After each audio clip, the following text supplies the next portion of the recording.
Hello everyone, welcome back to my channel Pavni's Creative Edge. And yes, it's time to travel. Travel because life is short and the world is huge. And in this travel, we are a bunch of 8 people. Myself Pavni, my husband Pavan, my daughter Janvika, my younger sister-in-law Swati, my older sister-in-law Dolly, her husband Pankaj, and both my nephews Kartik and Arnav. And we all were equally excited for this wonderful trip. And it was a 1-week trip to the southern places of India. And that's the itinerary of our trip. Believe me, it was a hectic schedule for a week. We have pulled it out very beautifully within the time constraints. So we have covered many places in the cities. Therefore, I'll be showing the whole trip in 2 parts. And the first half of our trip was fully devotional. So without further ado, let's start our video. Our flight from Hyderabad to Coimbatore was at 9:30. So we started from our house by 6 o'clock and reached the airport by 7:30. We took our boarding passes, dumped our luggage and went for a quick breakfast. After breakfast, we were showing our kids the landing and takeover of the flights. And the kids were having super fun seeing that. Meanwhile, we happened to see a Tollywood hero, Sri Vishnu, who is a lead hero in the movie Om Bim Bush, the movie for which both my nephews were crazy for. After that, we boarded our flight. And Janvika was going through the magazine as if she was a pro in reading. And within no time we landed in Coimbatore. There were these huge elephants placed in Coimbatore airport. And as I said you before, Janvika is a huge animal lover. She couldn't hold back but went inside and also gave kisses to the elephants. We have chosen the safari for the whole trip. And as we were 8 people, we have taken one SUV and one sedan car. We quickly got into it and started our journey from Coimbatore to Madurai. The 3 kids were very tired as they got up early in the morning. And evening around 5ish, we reached Madura Meenakshi temple. Madura Meenakshi temple is a Shaktipeeth temple. Shaktipeeth means they are shrines associated with goddesses Shakti. And it is believed to be the places where parts of the goddesses Shakti's body felt. And that's Madura Meenakshi Amman with the parrot in her hand. I'm just showing the photo as phones were not allowed inside the temple. And after a darshan, we started to Rameshwaram. We reached the hotel Brindavan at Rameshwaram late in the night. It took around 3 hours for us to reach there. And that's Hotel Brindavan, our stay for that night. And as we are 8 people, wherever we have stayed, we have taken 3 bedrooms. Next day, early morning by 3:30, we all got up, took bath and went for Spatika Linga Darshanam. We were shocked to see that people were already taking bath in Agnikund. Also a huge line for Spatika Lingam at that time. Every day this Spatika Linga Darshan is available at 5 am to 6 am only. After 6 am the god will give darshan in the normal form. And that's Spatika Lingam. Spatika Lingam means a precious crystal in the form of holy Shivling. And we all were so blessed to have darshan of God in this form. Until we came out, the day was already bright. As I said you before, that's Agni Teerdham. They say that this is the place where Lord Rama took bath, turning back from Lanka after killing Ravana, to clear all his sins of killing a Brahmin, that is Ravana. And therefore, it is believed that if anyone takes bath in this water, their sins will be wiped away. And now coming to the interesting part of the Rameshwaram Darshan, is that you have to take bath in all the 22 wells present over there. When Rama returned from war after defeating Ravana, there were 22 arrows left in his quiver, and these 22 wells were formed out of those arrows. And this is how they pour water from each well. This is how the wells are located in a numerical order 1, 2, 3 and so on till 22. And that is how you have to complete your 22 well or the Kund bath and then go for Jyotirlinga's Darshanam. And finally we had the great Jyotirlinga's Darshanam. Let me quickly brief about what is Jyotirlinga. Jyotirlinga means the great Lord Shiva has manifested in these places. That means Lord Shiva himself had appeared in these places. And also the difference between the Jyotirlinga and the Shivling is that all the Jyotirlingas appeared automatically, whereas the Shivlings are created by humans. And these are the 12 Jyotirlingas in India along with the locations. I have covered 4 of them, whereas my husband is just left with 4. I'm specifying it because every Hindu wants to visit these 12 Jyotirlingas at least in their lifetime. Likewise, we always so blessed to have the Jyotirlingas Darshanam at Rameshwaram. We clicked some pictures in front of the temple and quickly checked out of the hotel and started for Dhanushkodi.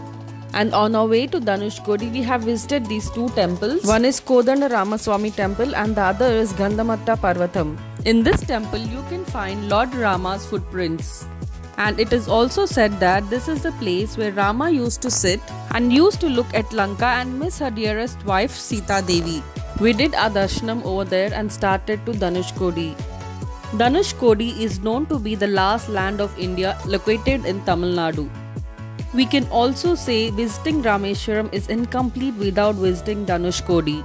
And this is also the place from where one can see Ramasetu viewpoint, which is constructed by the army of Vanaras for getting Sita Devi back from Lanka. And as I said you before, this is the last part where India ends and also the two oceans meet, that is Bay of Bengal and Indian Ocean.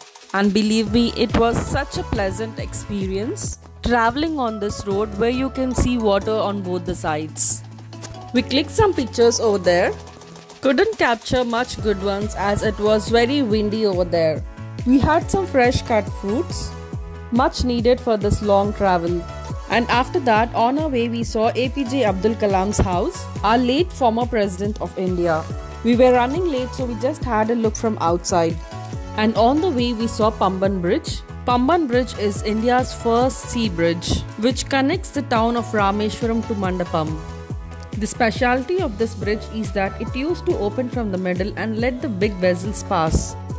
Currently, this bridge is under construction, but you can just have a look at it from the roadside bridge. On the other side of the bridge, you can watch n number of fishing boats, which was so beautiful to watch.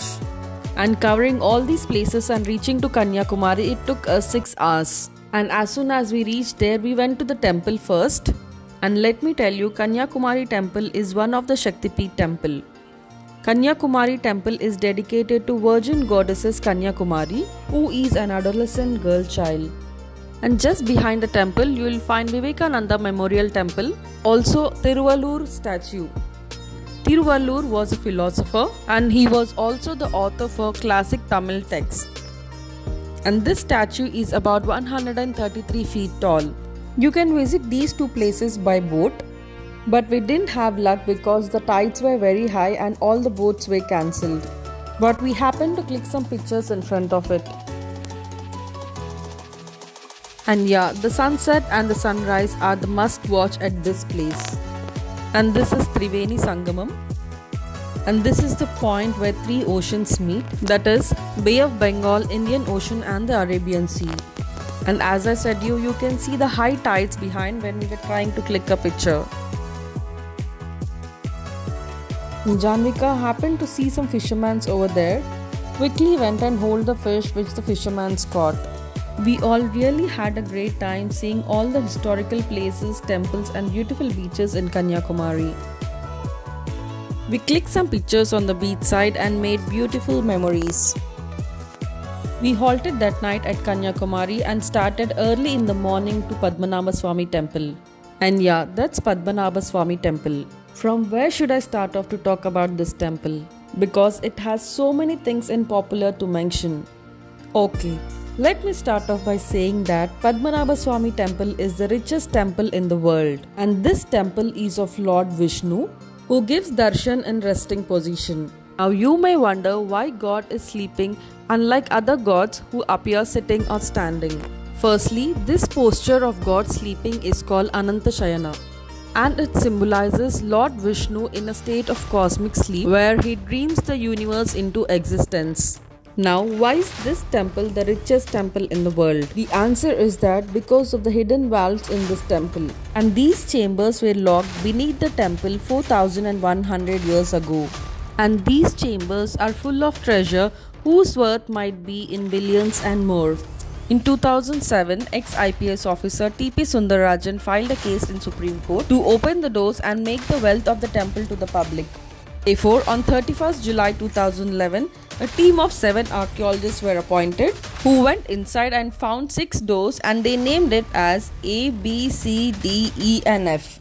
And they opened A, C, D, E and F and they were so astonished to see the wealth in the form of gold, silver, diamond, and many more. But the archaeologists couldn't open the chamber B. Now the question is, why couldn't they open the chamber B? Because the chamber B was very different from the other 5. It was something special and very suspicious as well. The chamber B has 2 snakes on it, and when the archaeologists went nearby the chamber B, they could hear the sounds of snakes and also huge water wave sounds coming from inside. Therefore, they estimated that if you open the door, it might wipe off the whole world in water, or it may also contain huge deadly poisonous snakes. They say that this door is closed by Ashtanaga Bandhan mantra or Nagapasham mantra. According to the priest and the old people over there, they believe that if you open the door, they all will be cursed. Making all these beliefs true, T.P. Sundararajan also fell sick and even lost his life just after 3 weeks of opening the doors. So that's the story behind the richest temple in the world, that is Padmanabha Swami Temple. And yeah, keeping the stories apart, we all had a very devotional and spiritual feeling after worshipping Lord Vishnu. And Janvika was in full playing mood after coming out of the darshan.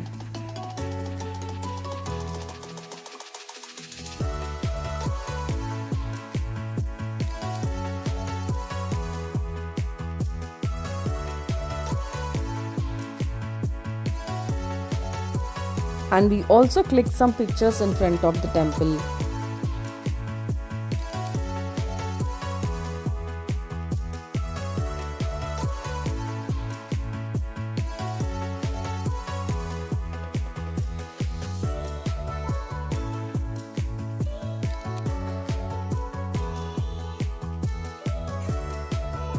So yeah, that's the first half of a beautiful trip to the southern places of India. And shortly, I'll be coming with the second half of a trip. Until then, keep waiting. Hope you all liked my video. Also, please do comment on how you liked my video. Thanks for watching my video and please do subscribe my channel for more videos.